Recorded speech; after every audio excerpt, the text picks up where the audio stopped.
In this video, I want to have a go at tackling every aspect of Tesla CyberCab's rollout, explain why it skips the steering wheel, and explore consumer sentiment and highlight the dozens of autonomous vehicle-ready markets it can enter seamlessly into by the time it rolls off the production line, or should I say, runs off the production line, which is Elon's goal. Hello, I'm Will, welcome to the Tesla Jigsaw. CyberCab mass production. Tesla wants to produce 2 million CyberCabs per year. This will of course take time to ramp up. It's anyone's guess at this stage, but perhaps 100,000 units by the end of 2026 is a reasonable assumption. But what about problem number one, the AV production cap?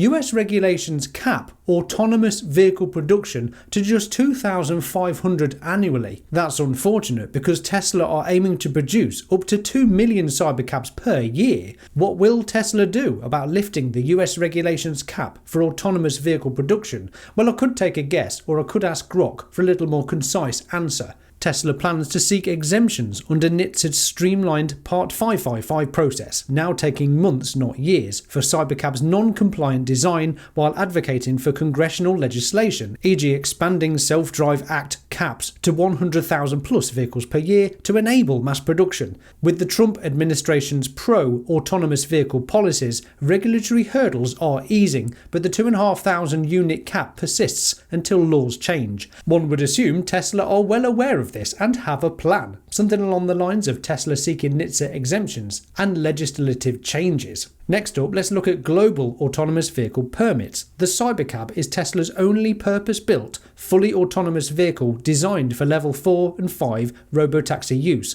Unlike the full self-driving system in Tesla's other cars, still level 2 but testing unsupervised autonomy, CyberCab faces different global regulations, needing US federal exemptions and state permits for commercial robotaxi services, unlike FSD's consumer focus. But let's assume Elon Musk and Tesla have thought this through as well, and know more about the timelines, regulations and regional autonomous vehicle permissions. Many places worldwide have already approved commercial autonomous vehicle services, but until CyberCab arrives, Tesla lacks a dedicated autonomous vehicle for broad deployment. Before we explore the huge list of countries already or soon to be approving autonomous vehicles, let's discuss one of the biggest market opportunities, China. China hosts the world's largest autonomous vehicle testing grounds, with Baidu's Apollo Go alone deploying thousands of robotaxis in cities like Wuhan and Beijing. As regulations evolve, CyberCab could tap this massive market for rapid unsupervised expansion, assuming, of course, that the Chinese government are happy about an American company integrating autonomous vehicles in such a way, but Tesla's successful gigafactory in Shanghai suggests openness. They seem okay so far with the 2 million plus Teslas on the streets of China, don't they? Dear viewer, it turns out being a YouTuber isn't quite as easy as I imagined, or hopefully as easy as I make it look. My past month's income barely covers my family's energy bill. Support me by joining my Patreon page for exclusive content and perks. And you can also have your say in my weekly Patreon poll. This week I ask, will Tesla produce CyberCab with manual controls or a different smaller vehicle on the same platform? And I'll give you a clue, Patrons are usually right. Use my referral link for discounts in the video descriptions, or simply hit like and subscribe to help my channel grow. Thank you so much. Now back to the video. I won't go through them all, but let's take a look at the list of countries and regions that allow or will soon allow commercial autonomous vehicles. In the United States, California, Arizona and Texas are leading states with robust testing and deployment frameworks.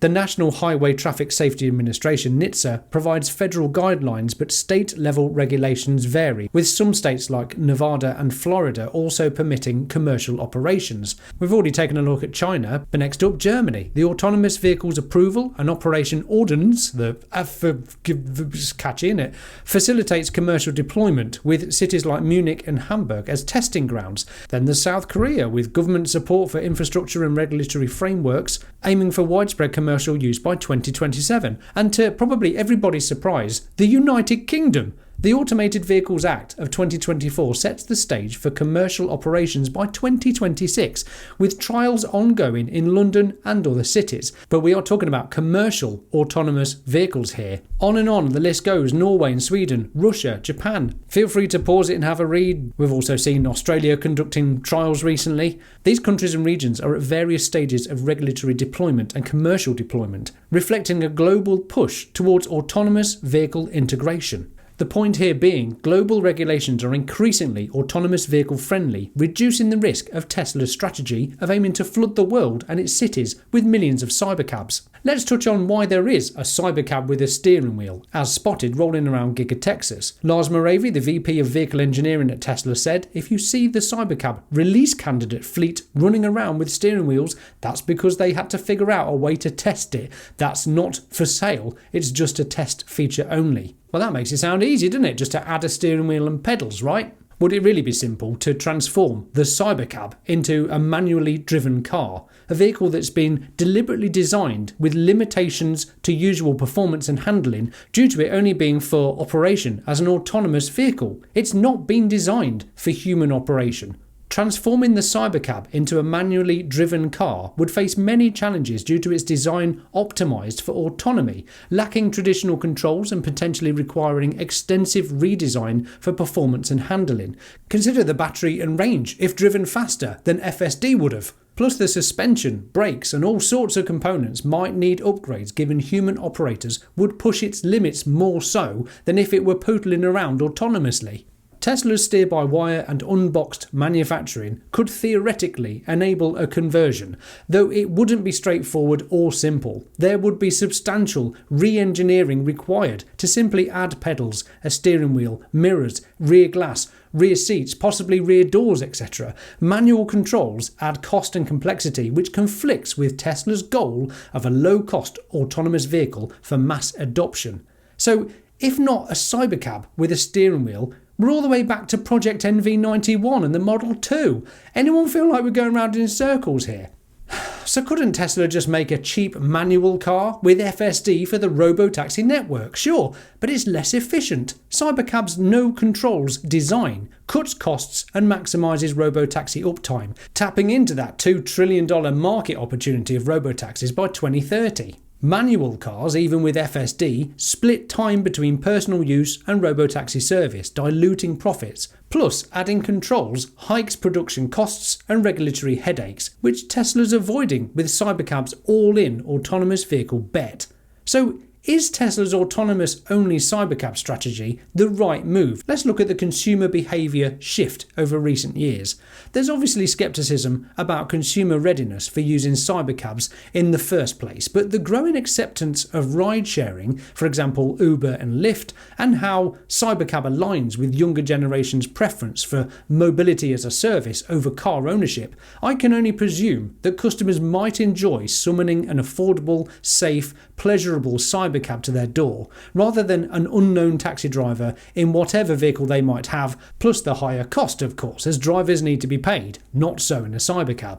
I firmly believe that when the elderly, disabled, those that can't or don't want to drive, experience summoning a cybercab for the first time, they might well decide there and then to just buy one and keep it ready and waiting in the driveway, if not add it to the robotaxi network and have it pay for itself. What we are talking about here is a gigantic perception shift on car ownership and public transportation. Do you believe that Tesla's focus on churning out cybercabs alone, providing affordable, safer, cleaner transportation the world over, is the right strategy? Or do you still believe a more affordable, monkey-driven car is what's needed to progress Tesla's mission to accelerate the world's transition to sustainable energy? Let me know your thoughts in the comments below. And if you missed part 1 of this video, which might have made more sense if you'd have watched that first, it's here. Most definitely worth a watch. Or here's another one that YouTube thinks you'll definitely like next. I'm Will, this is the Tesla Jigsaw. Thank you, patrons. Thanks for watching. Bye for now.